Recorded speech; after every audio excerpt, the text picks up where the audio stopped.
Hello বন্ধুরা, আসসালামু আলাইকুম। আজকে আমি এক্সপ্লেন করব 2024 সালে মুক্তি পাওয়া ডেড সি মুভিটা, যেখানে চারজন বন্ধু সমুদ্রের মধ্যে ঘুরতে গিয়ে মানবদেহ পাচারকারীদের কবলে পড়ে, যারা মানুষের দেহ থেকে জীবিত অবস্থায় হার্ট, কিডনি, লিভার এগুলা বের করে বাহিরের দেশে পাচার করে দেয় এবং লাশটিকে সমুদ্রের পানিতে ফেলে দেয়। তো এমন অবস্থায় চারজন বন্ধু কি সেখান থেকে বেঁচে ফিরতে পেরেছিল? আজকের মুভিতে আমরা এটাই জানার চেষ্টা করব। তো চলুন তাহলে মুভির এক্সপ্লেনে। গল্পের শুরুতে আমরা রেহানা নামের একটা মেয়েকে দেখতে পাই, যে তার বাবা ও ছোট ভাইকে নিয়ে বসবাস করত। তার মা মারা যাওয়ার পর এই সংসারের সব কিছু সেই দেখাশোনা করত। রেহানা তার ছোট্ট ভাই আর বাবার যত্নের কোনো ত্রুটি রাখত না।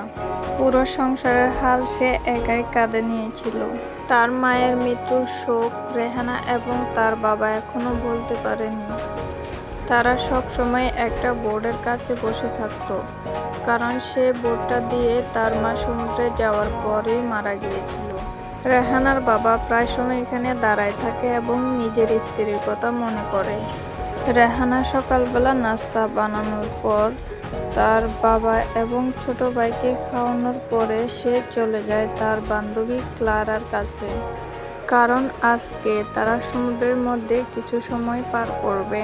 এখানে ক্লারার বয়ফ্রেন্ড জোনাস এবং তার ছোট ভাই নিকো ছিল, কিন্তু এ বিষয়ে রেহানা কিছুই জানতো না। ক্লারার বয়ফ্রেন্ড এবং তার ছোট ভাই এখানে তাদের প্রয়োজনীয় কিছু জিনিস গোছাচ্ছিল, কারণ তারা সেখান থেকে অনেক দূরে রাহামা আইল্যান্ডে যাবে। কিন্তু রেহানা তাতে রাজি হয় না, কারণ রাহামা আইল্যান্ড অনেক দূরে। এত দূরে গেলে আসতে দেরি হবে এবং তার বাবা বাসাতে চিন্তা করবে তার জন্য। কিন্তু ক্লারা অনেক বোঝানোর পর শেষ পর্যন্ত রেহানা রাজি হয়। এখানে ক্লারা রেহানাকে আশ্বাস দেয় যে তারা খুব তাড়াতাড়ি ফিরে আসবে, এজন্য রেহানা রাজি হয়ে যায়। এরপর দেখা যায় দুইটা জেট স্কি নিয়ে তারা রেহানা আইল্যান্ডের দিকে রওনা হয়ে যায়।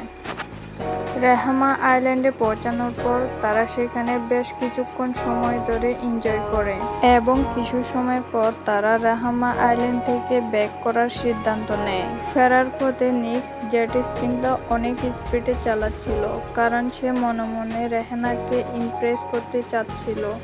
রেহানাকে ইমপ্রেস করার চেষ্টায় সে দুর্ঘটনা ঘটিয়ে বসে।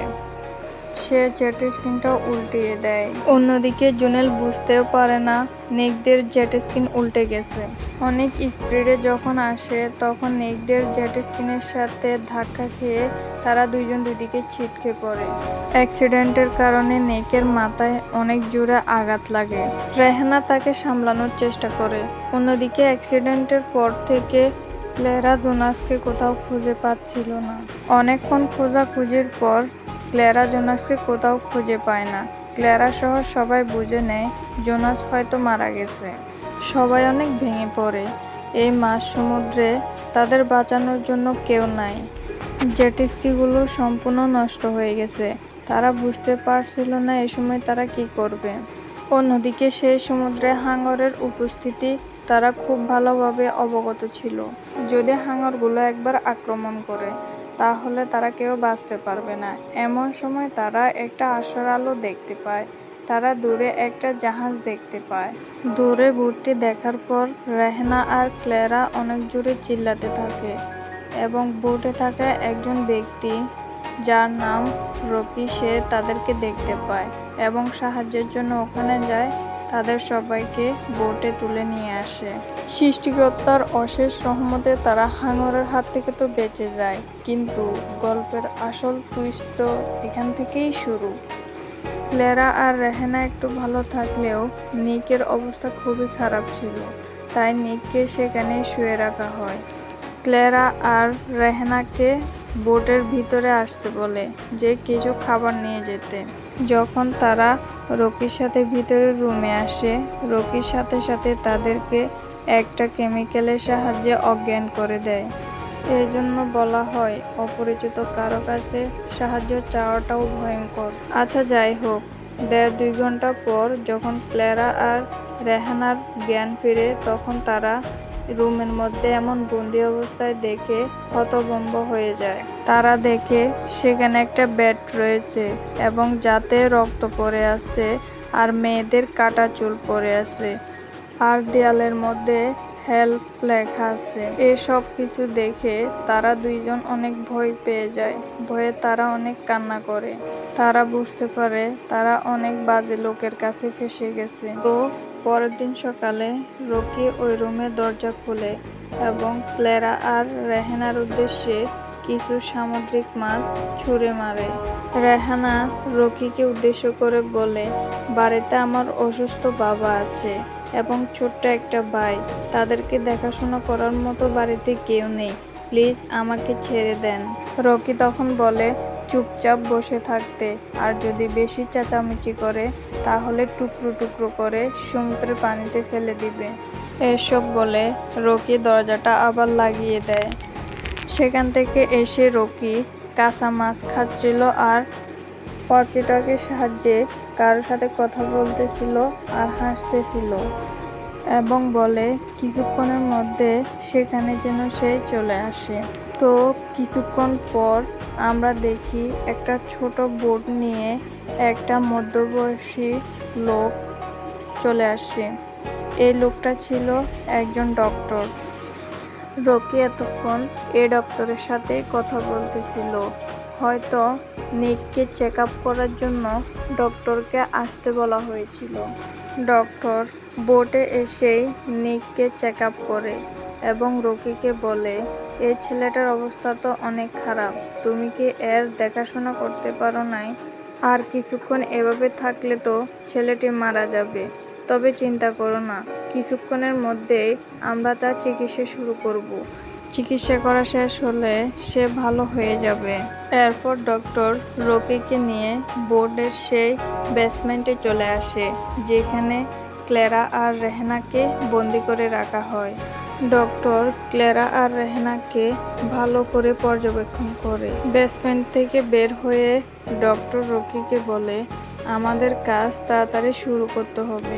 তখন রকি বলে, আচ্ছা ঠিক আছে, আমরা তাহলে বাহিরের ছেলেটাকে দিয়েই শুরু করি। তারা নিককে একটা বেডের উপর শুইয়ে দেয় এবং তার হাত পা গুলা বেঁধে ফেলে।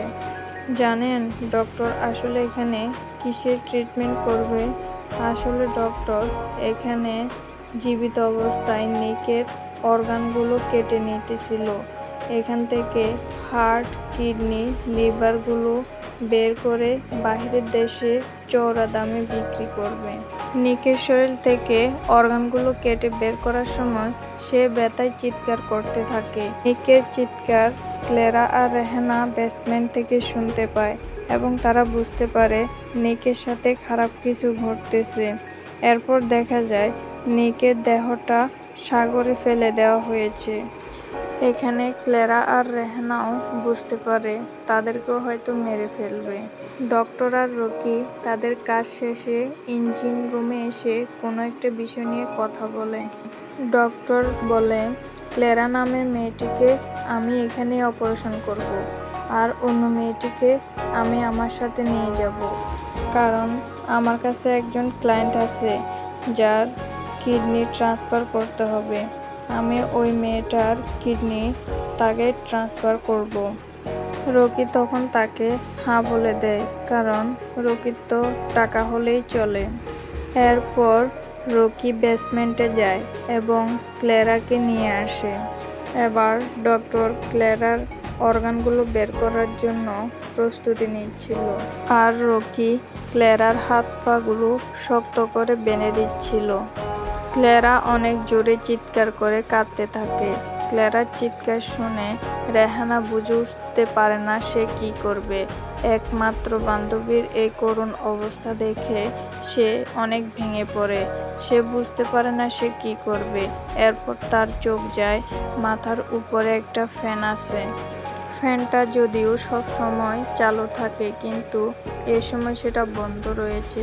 রেহানা আপ্রাণ চেষ্টা করে সেটা খোলার জন্য, কারণ তাৎক্ষণিক কিছু করতে না পারলে সে তার একমাত্র বান্ধবীকে বাঁচাতে পারবে না। কিছুক্ষণ পর রেহানা সে দরজাটা খুলে ফেলতে পারে এবং ট্রেনেলের মতো একটা রাস্তা দিয়ে সে বের হয়ে আসে। রেহানা সেখানে একটা ফিশিং অ্যারো দেখতে পায়, যেটা দিয়ে রকি সমুদ্রে মাছ ধরত। রেহানা সে ফিশিং অ্যারোটা নিয়ে সোজা গিয়ে ডক্টরের দিকে তাক করে ধরে। ডাক্তার তখন ক্ল্যারার অপারেশনের জন্য প্রস্তুতি নিচ্ছিল, অর্থাৎ ক্ল্যারা এখনো বেঁচে রয়েছে। অন্যদিকে রকি সেখানে ছিল না, সে ইঞ্জিন রুমে কোনো একটা কাজের জন্য যায়। এই সুযোগে রেহানা ডাক্তারের বুক বরাবর ফিশিং অ্যারোটা মারে। ফিশিং অ্যারোটা সোজা গিয়ে ডাক্তারের ফুসফুসে লাগে এবং ডাক্তার সেখানে মারা যায়। রেহানা তাড়াতাড়ি করে ক্ল্যারার হাত পা গুলো খুলে তাকে নিয়ে সমুদ্রে ঝাঁপ দিয়ে দেয়। কিছুক্ষণ পর রকি সেখানে এসে দেখে ডাক্তারের লাশ পড়ে আছে এবং ক্ল্যারা নাই। সে বুঝতে পারে নিশ্চয়ই রেহানা ক্লারাকে নিয়ে পালিয়ে গেছে। সে সমস্ত বোট তন্ন তন্ন করে তাদেরকে খুঁজে বেড়ায়, কিন্তু তাদেরকে কোথাও খুঁজে পায় না। এরপর কোনো উপায় না পেয়ে রকি বোটের সার্চ লাইট চালু করে এবং সে দেখতে পায় দূরে ক্লারা আর রেহানা সাঁতার কেটে ডাক্তারের বোটের দিকে এগিয়ে যাচ্ছে।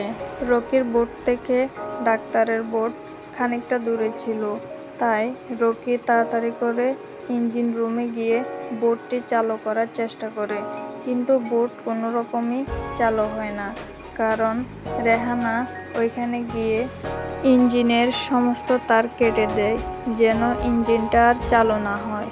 এখানে রকি রেহানার উপর অনেক রেগে যায়। অন্যদিকে রেহানা আর ক্লারার সমুদ্রে সাঁতার কাটতে অনেক কষ্ট হচ্ছিল, কারণ সমুদ্রের স্রোত তাদের বিপরীতে ছিল।